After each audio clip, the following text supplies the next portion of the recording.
Greg, welcome back to the HardwoodKnocks podcast, which you came on short notice because I was an idiot, didn't look at the Kings schedule, and they have like a jam-packed schedule coming up, so it was tough to find an off night that they had. So one, I appreciate you coming on. Two, and most importantly, how the heck are you doing? I'm doing great. I mean, the best Kings season in forever. So nothing to complain about.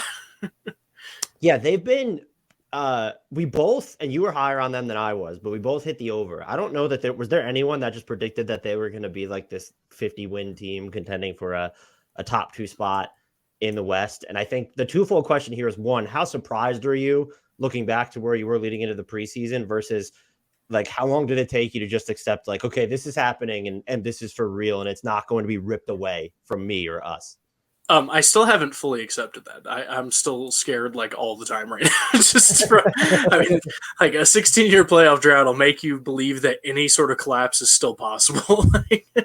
But no, I mean, the season has exceeded my every expectation. I actually went back and listened to the preview that you and I did, but before the season started, and like, yeah, I was talking about like, yeah, I don't think they're going to be like a top six team or anything, but they're definitely like good enough for play-in. That was my prevailing thought too. It was just their over under was like, it was really low. It was like 35 or 37 or something. So it made that it was like 33.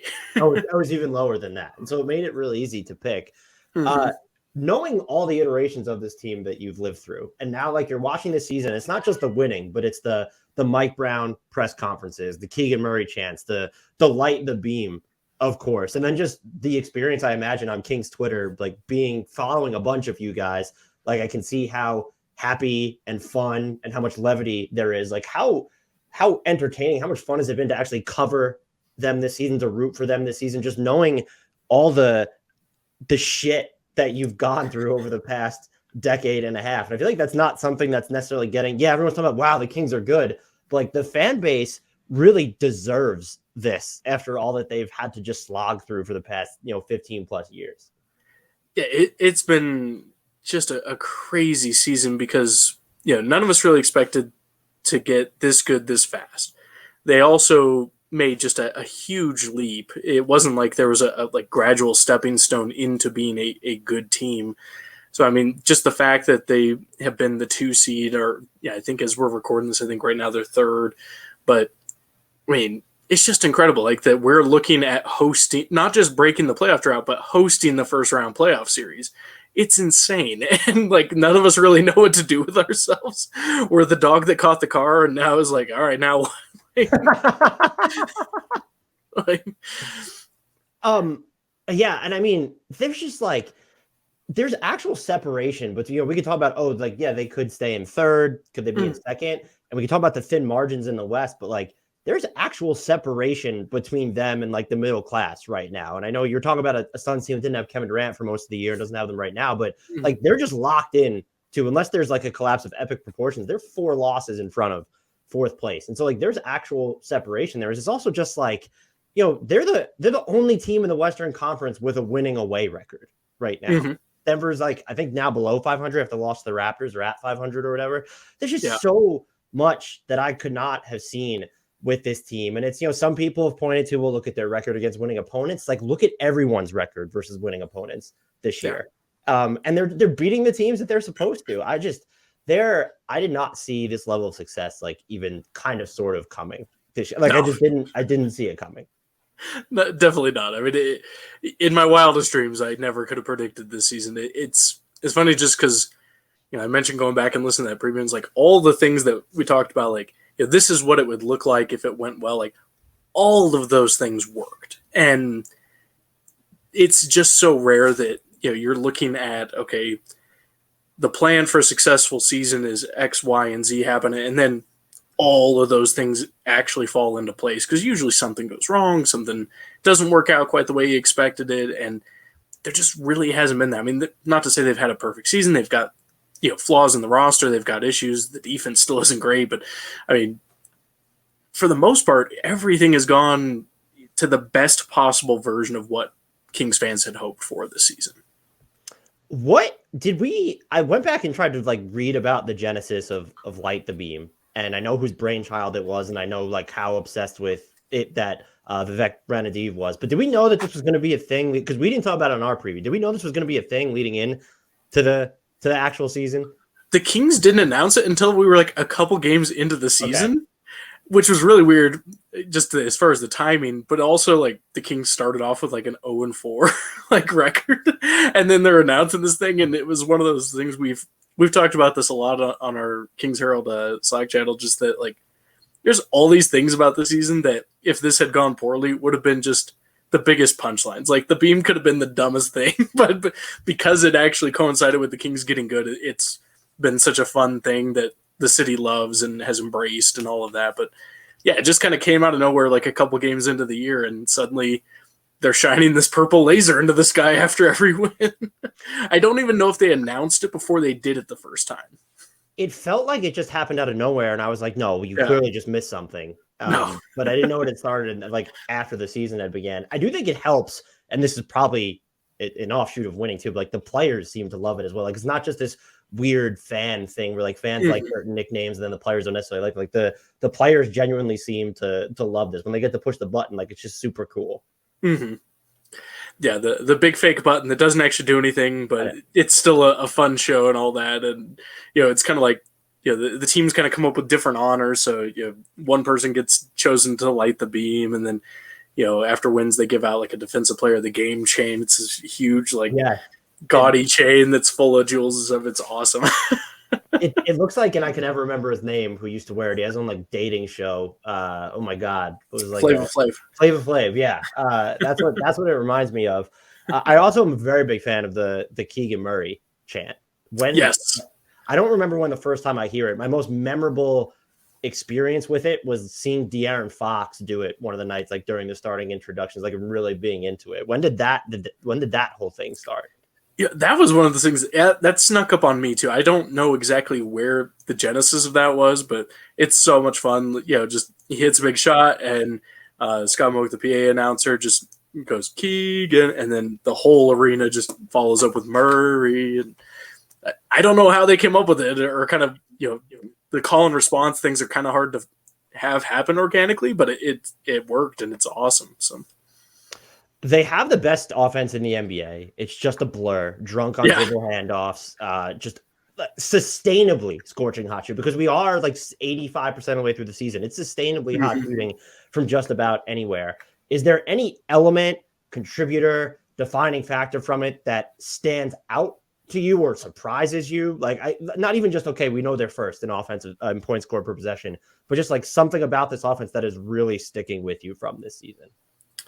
Well, I mean, obviously the kind of the key that makes everything run for the majority of the game is Sabonis.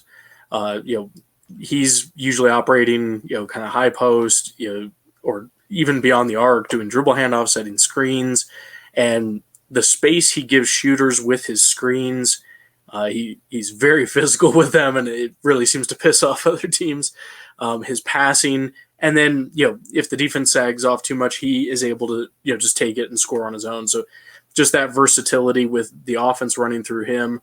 And then kind of the counterpart to that is that when it comes time to just, hey, we don't need to do anything fancy, we just need to get a bucket, then that's where Fox comes in and, just kind of has taken that game to another level and can get his shot at any time, mid-range, at the rim, whatever the case might be. And when he just gets on those runs, it's just special to watch what he's able to do. So kind of between the two of them, it's really been the key. And then, surrounding them with so many shooters and guys who are just all bought in and willing to make the extra pass and willing to move. And, guys get rewarded for moving off ball. So everyone moves off ball all the time. And it's just like ideal, beautiful basketball. Did you we had talked a lot about Sabonis's onset fit from last year, and they didn't have the level of shooting around him and Fox to close that season that they do now. But did you see like this coming at all? Like this is something that I'm assuming exceeds your expectations, but did you even see like the skeleton of him having this, not just this type of individual season, but the impact that he's having on just everybody else around him at this point? To an extent, yes, but definitely not to this level. I mean, the idea of it was there, right? You have a skilled passing big who is a really good rebounder. Before the Sabonis trade, rebounding was the Kings always just got destroyed on rebounding, so he really helped shore up that weakness. The way he creates space, the way he can find the open shooter, and have that idea of, okay, you've got Fox, you've got Sabonis, surround him with shooters. Going back to the preseason, we were even talking about like that's a good model for an offense. The question was, is there going to be any defense? And that's all kind of played out exactly how we thought it might be, that it would just be this like scorching hot offense and a very a very lacking defense most of the time. Yeah. And you had mentioned Fox just having like, it feels like he's had closing stretches that he's had like this season. We've seen maybe in miniature to close the season, but this is just the entire year of it. Just absolutely on fire for mid-range, shooting in an absurd clip at the rim this year. His crunch time splits are just, you referenced them before, but they're ridiculous. I'm assuming he'll probably win the Clutch Player of the Year award. And this is obviously not the end all be all. He has made 65 shots in crunch time this year. In second place is Jalen Brunson with 44. It's just not even close. What has stood out to you the most, though, about his growth this year? Is it really just a matter of, well, hey, they decided to surround him with actual spacing for a change, or is there something that's just more deep-rooted there about his decision-making and execution? I think it's a combination of factors. Definitely having multiple shooters on the floor at all times around him to keep the defense from packing the paint has helped. He's also just kind of taken it to another level as far as you think about when Fox was in like his second year, and he was just a constant blur, right? He was always turbo button on. He, with time and experience, he's really figured out how to kind of use his speed, when to slow down, when to speed up, how to manipulate the defense. And it's really hard for anyone to stay in front of him. But I'd say probably the biggest thing is, Mike Brown has really held him accountable, and he's done it for the whole team. And Fox has spoken in interviews about how much he appreciated being held accountable. Like he was looking for that from a coach, and not just on the offensive end. I mean, he's still never going to be considered an elite defender, but he's playing so much better on the defensive end this year as well. So he's just been fully engaged on both ends of the floor just throughout the year. And like you said, there's definitely been stretches before where he would have, a couple 30-point games in a row, and it was really looking good, but it was at the end of another wasted season. And we're like, okay, hopefully he does it next year. And then he wouldn't. This year, the difference has been that it's just been a constant, with really the only dips or lulls being, stretches of games where he's fighting through like a nagging injury or illness. His numbers have dipped a little bit, but he's been playing through those stretches and still been playing well. His capacity to go from 0 to 100 and then back to 0 now is just absolutely watching it. I feel like my ACL just rips from its body. It's absolutely sitting there watching it because it's so. Can we not put that in the universe? Can we not? No, my ACL, not his.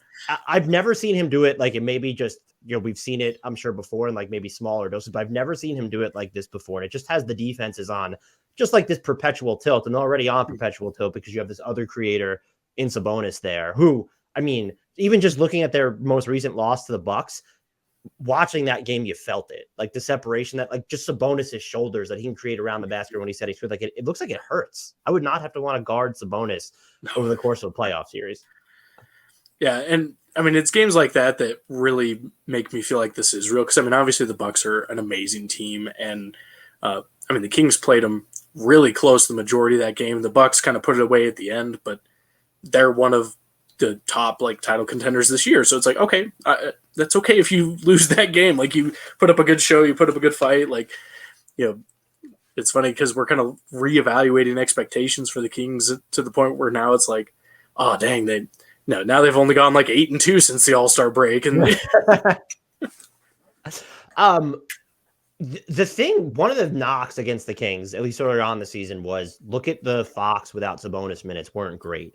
Those are actually like a net even now, which I think is a big deal. Are you noticing anything different about them? Were they always was it maybe overstated, the struggles there? Was it always a function of, well, do you see who he's on the court with during that time when you look at their backup center and wing rotation? And I know that in theory, those minutes should be fewer and further between once they get to the playoffs. But like entire series can be lost without one of your two best players on the court. We've seen it with Philly a bunch of times. We've seen it with Denver a few times too. And so if they're able, if he's able to just keep the Kings afloat when Sabonis is off the court, and we've seen the Sabonis without Fox minutes have been not annihilatory, but they've been good this year. That's like something that other teams don't necessarily have, where you can trust your two best players to tread water without the other. And a big difference, I think, as the season has gone on, because obviously they didn't make any big changes at the trade deadline or anything like that. Esther Edwards, future superstar. Well, aside from acquiring, the best wing in the NBA, Kessler Edwards. Aside from that, they didn't make any big moves. But I think really the difference has been that at the beginning of the year, they were kind of trying to do the same thing no matter who was on the floor, kind of trying to run everything the same. And the Kings backup centers just couldn't do that. Like, they're not Sabonis, and it's not really fair to ask them to be.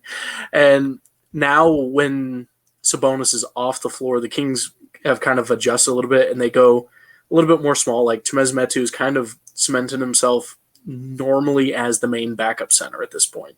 And he just gives the team a different look and a different versatility. He's a little bit more of like a vertical lob threat, and they're not trying to run the offense through him, though, the way that they run it through Sabonis. They kind of pass that over to Fox at that point and let him operate.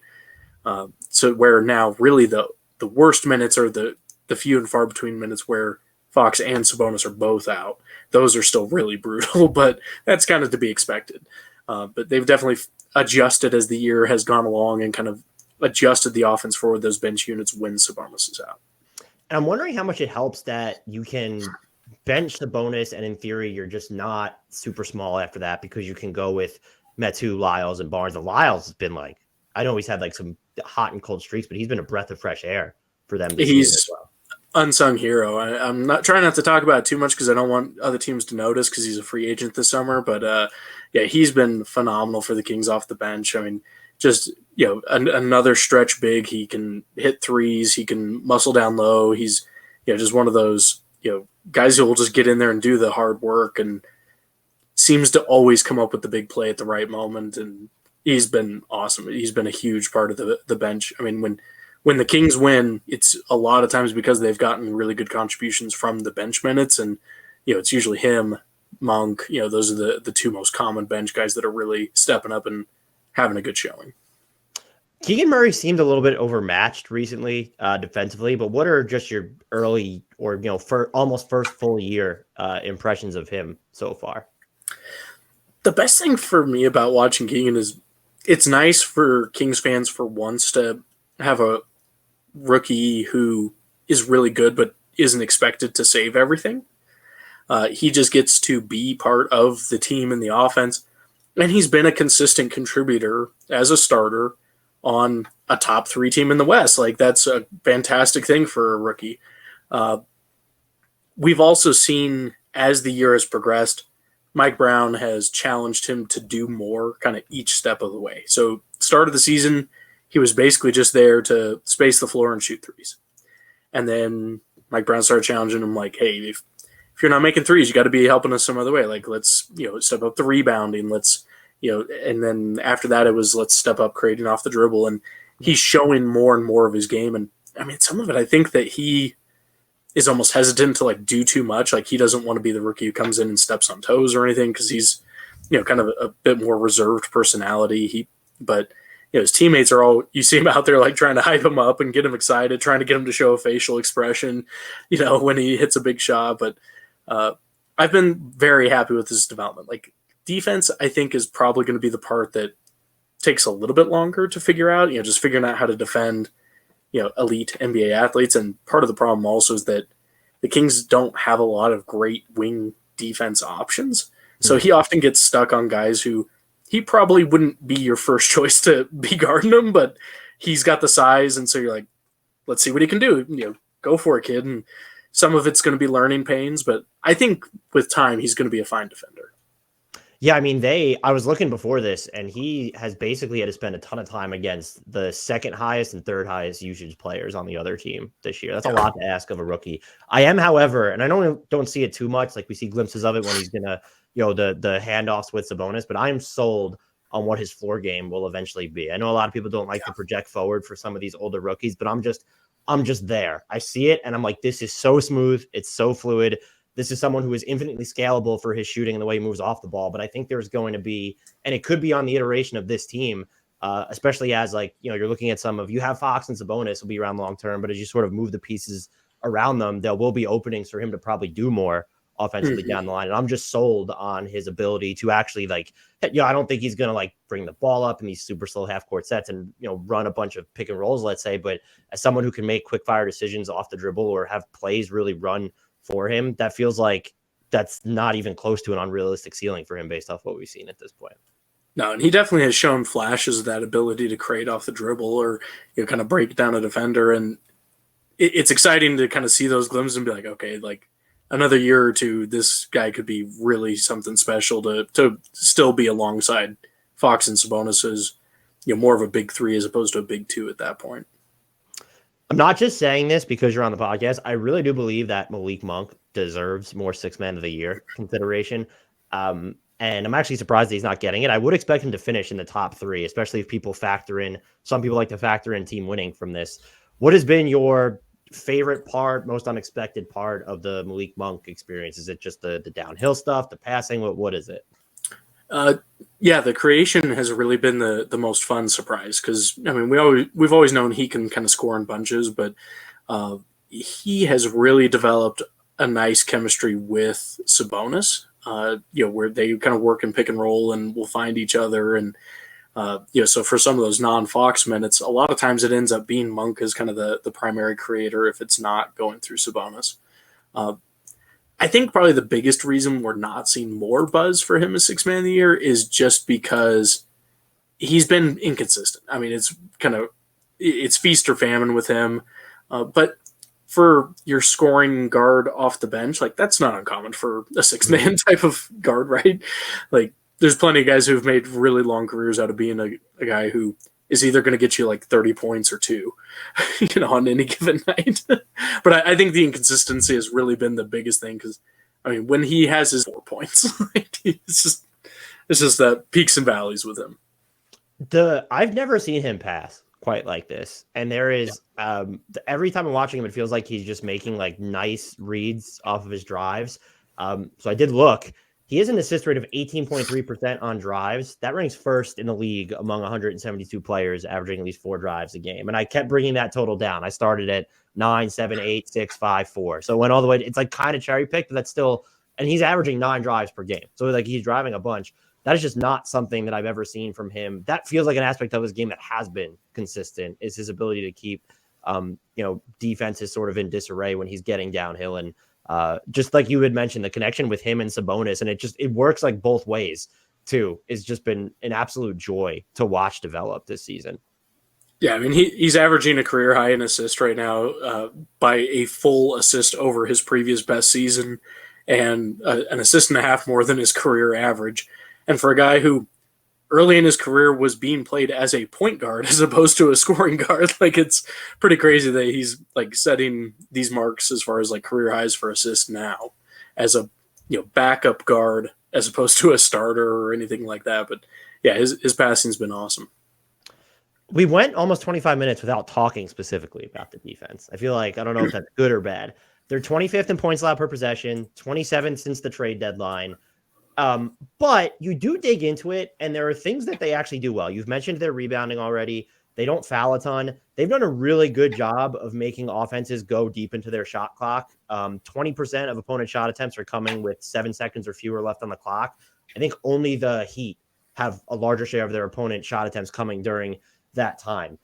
They keep them. I know Chris Herring wrote about this too. They keep offenses in their half court sets, which is not that's atypical for a team that gets out and transition themselves so much and likes to play super fast. Do they have the outline of being, because you look at, they do a good job of contesting jump shots too. That's the other thing.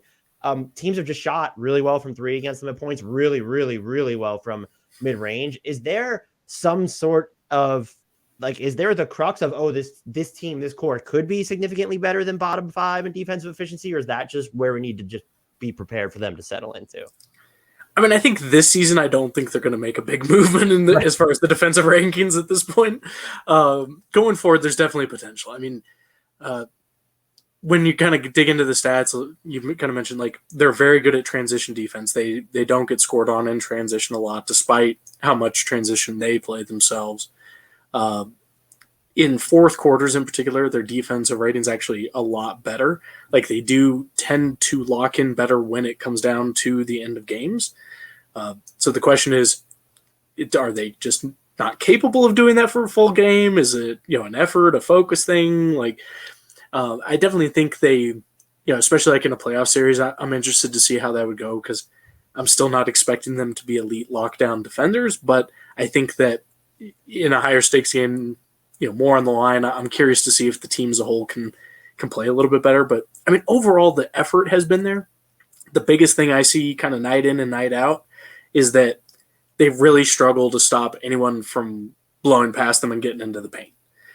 And so then they do a nice job of rotating and helping and kind of stopping the easy initial basket. But then eventually it finds an open shooter. And I think that that's a big part of why we're seeing teams consistently shoot above average against the Kings. Even though they're kind of putting in the effort and all that, there's just too much scramble and recovery, and eventually someone's got an open shot. Now, you still expect at some point that number will go down, how many of those open shots opponents are hitting, but it's been steady this far, so at a certain point, you just got to chalk it up to maybe it's the Kings, like as opposed to, just blind luck happening against them every night. And I don't like this. This is the type of team where it's super fun to sort of live in their actual moment and appreciate what you're watching. So I don't like to scale too far ahead, but is that something when you're looking at specifically the wing defense, or if it's coming back to the backup secondary big defense, or maybe the defense of the front court partner who's directly beside Sabonis for most of the game, are those aspects you would expect them to aggressively pursue upgrading over the offseason, or might there be a reticence to do anything too wholesale with a group that was just this good for so long? I mean, I definitely think we'll see the team continue to evolve as we move forward. The nice thing about the surprise of this season is it wasn't like the Kings pushed all in and this is their 1 year with a championship window, right? Like their core outside of like Harrison Barnes, everyone else on the team's like 24 to 26 years old. They're all young. They all can continue to grow and develop together.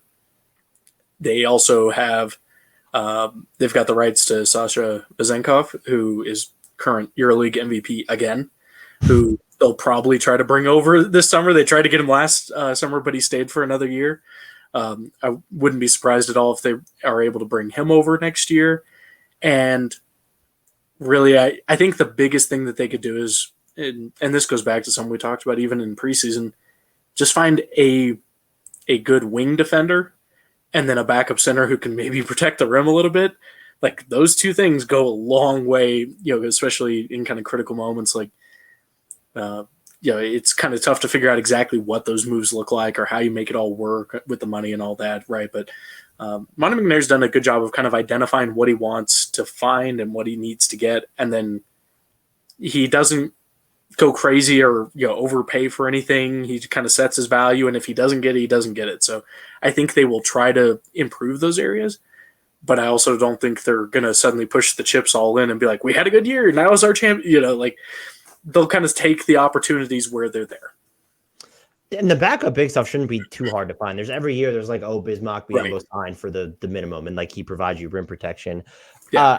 You mentioned how they didn't have to mortgage really any part of their future to get here over the offseason. We don't need to.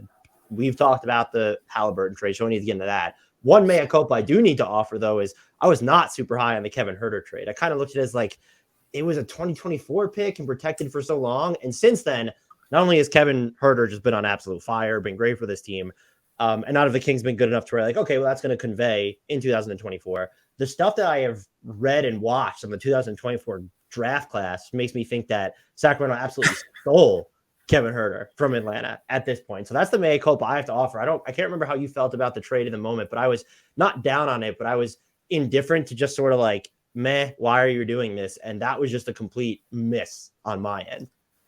Well, I really liked the trade at the time. I thought it was great because they didn't have to give up any of their kind of core rotation guys at the time to bring him in.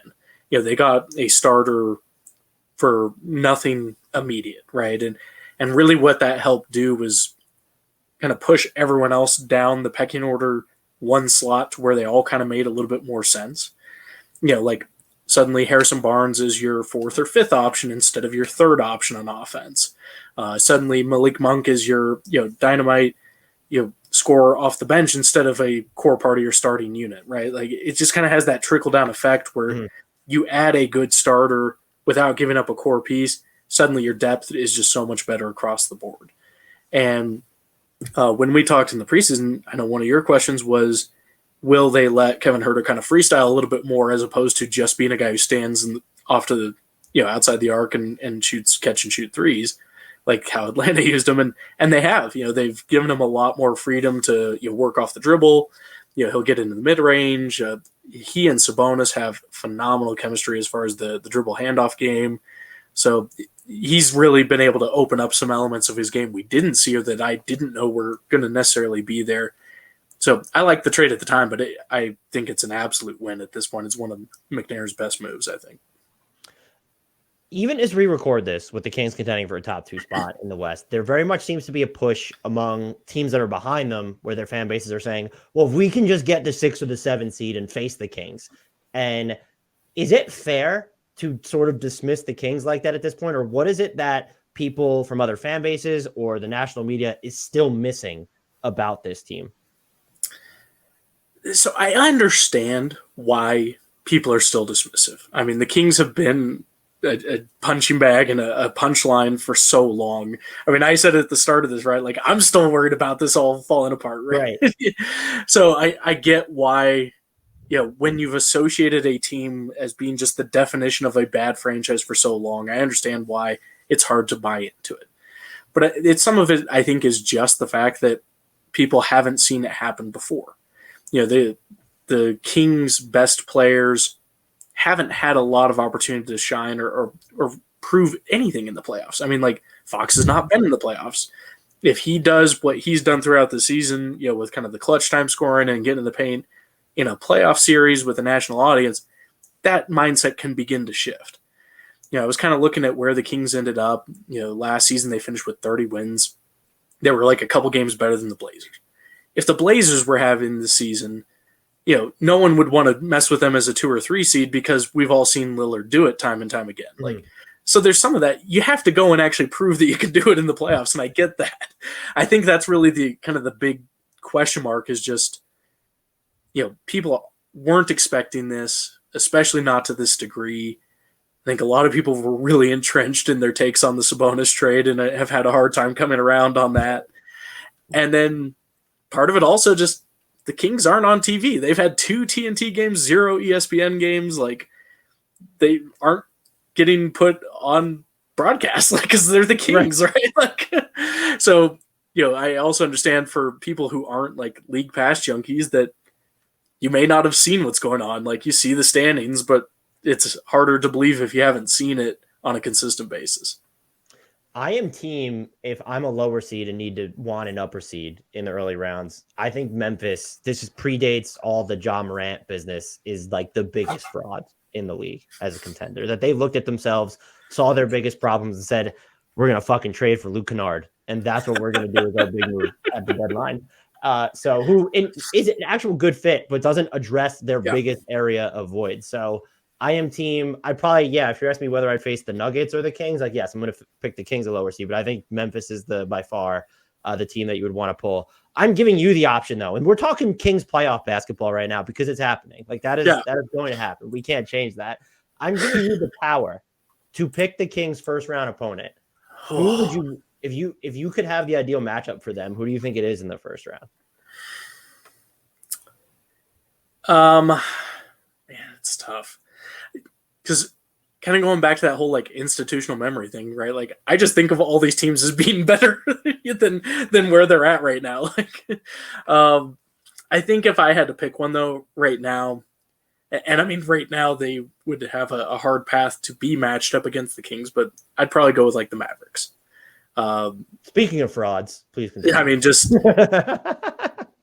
And it's not that I'm super excited to have to play like a playoff series against Luka, because we know how good he is and how much he's going to wear you down and all that. And Kyrie's phenomenal too. I mean, when he's playing and when he's on, he's phenomenal. But I think that team still lacks depth. I think they obviously have some issues with coaching, and I like the coaching matchup of Mike Brown versus Jason Kidd very well. Even the vibes of that matchups where it's just like Mike Brown is just so likable and Jason Kidd just sucks. He's salty. He's way too online. And also their defense is like statistically just as bad as the Kings since they made it. They have less rim protection than Sacramento at this point. But I mean, I think really a lot of the teams in that range, I think there's a lot of different outcomes that would be really entertaining series that would be a hell of a lot of fun to watch, like 4 or 5 games of, 6, 7, whatever it goes. But I mean, like Dallas, Timberwolves, Clippers, Warriors, like these are all teams that have issues. Sometimes they give up a lot of points, but they can score a lot. Like, they all have guys that can go off. Like, I think no matter what the matchup is, I think the series would be incredible in the first round. I don't know who. I think the Mavs are a good one. I thought about the Lakers, but I don't know how much it matters. De'Aaron Fox was 4 when the 2002 Western Conference Finals took place, but there's something poetic about if the Kings also have the chance to excise the Demons from 2022 in the same year they break their playoff drought against a team and fan base that seems, I have no way of proving this, but seems like they were the first ones to say, well, if we just get the 6 or 7 seed and get to face the Kings, it feels like that would be poetic. But the more rational part of me is just like, if LeBron James is back, the Lakers defense is a lot better. Anthony Davis is healthy. They have D'Lo now, and Jared Vanderbilt, who is someone I wanted the Kings to actually try and get. I thought he would have been a great fit. Me too. Yeah. I think I'd probably want to steal. If you told me LeBron wasn't playing, it's different. But like if we're assuming health, I think I would go with I'm with you with the Mavericks. I also thought about Minnesota a little bit because they're going to be integrating Karl-Anthony Towns into this, and the idea of them playing 2 bigs against this offense just feels like it would be an absolute nightmare. Yeah, that'd be fun. And I didn't pick the Timberwolves mostly because when we've played them this year, it's been really good games, but the Timberwolves have kind of given the Kings a rough time. Like the Kings won, I think 1, and Timberwolves won the other 2 or 3. I mean, it's been good games. It's been really entertaining, but I think the Timberwolves are actually a pretty bad matchup. We've definitely talked about the Lakers thing as well, like how fun it'd be to in the drought, beat the Lakers in the playoffs, move on. But for me, there's kind of that like I don't really want to deal with the officiating of a Kings-Lakers series on my first trip back to the playoffs. So if you had to pick an opponent that you would like to avoid through at least the first round, who is that? It's probably either Minnesota or Golden State. I mean, they faced Minnesota, I can't remember, with Towns and Gobert. I don't think they have, right? I don't think so. It's been without Towns. And to your point, like if Towns is back and being reintegrated, like that could throw some things off.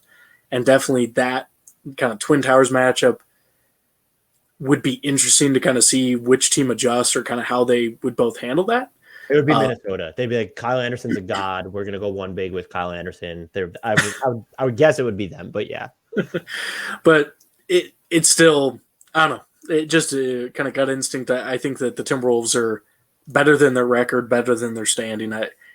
And Anthony Edwards is unreal. He's just so good. He's so good, and the Kings have no one. Kind of going back to that wing defense issue, like. The Kings don't really have anyone who can really guard him really well at this point. The matchup that I want to see, it can't take place in the first round. I think that's why I'm so intrigued by it, would be a Kings-Nuggets Western Conference Finals, just because of all the kind of crow the, agensters would have to have. Can't contend with Jokic as your best player. The Kings aren't for real. Also, any ratings jokes that people could get off where it would be a nightmare that it's Denver, Sacramento in the conference finals, but also just stylistically, Denver's defense has been better, but these are 2 of the worst teams at protecting the rim in the NBA. And they're also the 2 best offensive teams in the NBA. They are built around 2 of the most talented big men in the NBA. They have Jamal Murray's been up and down this year, nowhere near as good as Fox, but the Fox versus Murray subplot there would be super interesting. There's so many elements that go into why I root for it, but even just purely from a basketball perspective, I wish we could see it. And if that has to happen in the conference finals, because it does have to happen in the conference finals, sign me all the way up for it, because that would have to be one of the least expected conference finals matchups that maybe of all time that I could, just because I mean the Kings being the Kings versus anybody in the conference finals at this point would probably qualify, I guess. Right. And well, I mean, I'm a Kings fan, but I live in Colorado. I would absolutely love that, because then I could go see a game up in Denver, you know. I mean, it'd be phenomenal. But yeah, I'm game for whatever scenario you want to come up with that puts us in the conference finals. That works just fine for me. Is there anything else that I haven't asked you about? Anyone else I haven't asked you about that you think needs to be touched upon? Let's see. Kind of just off the top of my head, Coach of the Year, that's like a format. That's fait accompli, right? I don't even know. We've been trying to go through who might be able to challenge him, and I can't really come up with a great name that anyone should put in front of him. I mean, I don't know how you can look at anyone other than Mike Brown for Coach of the Year. I think Monty McNair should be getting heavy consideration for Executive of the Year. It seems like, though, that award tends to always lag a year or two, so I'm not really counting on that one. But, yeah, I mean, I think we've covered all the bases at this point. It's just been such a fun season. Mike Brown has been my Coach of the Year ever since he was leg up on the podium posing. That was the moment I knew that he was not going to lose Coach of the Year. Greg, this was great as always. Are you able to tell everyone where they can find you, the Kings Herald, all the great work that you do? Yeah, so I'm on Twitter at GWIS, so at GWISS. I'm managing editor and a writer at the Kings Herald, kingsherald.com. And you can follow the Kings Herald on Twitter at the Kings Herald. I also would like to echo the great work they do there. And also, I think the best piece that you've ever written was, and I think it was you that wrote it, is should the Kings trade for Kyrie Irving deserve a Pulitzer? I think that was my favorite. That was one of mine. I do those every now and then. That's kind of a running bit that goes back a few years. Greg, as you know by now, I'll be pestering you again in the future, but thank you coming on for this mid-season campfire to talk about the league's definitely most entertaining and definitely most surprising team this year. Anytime. Thanks for having me.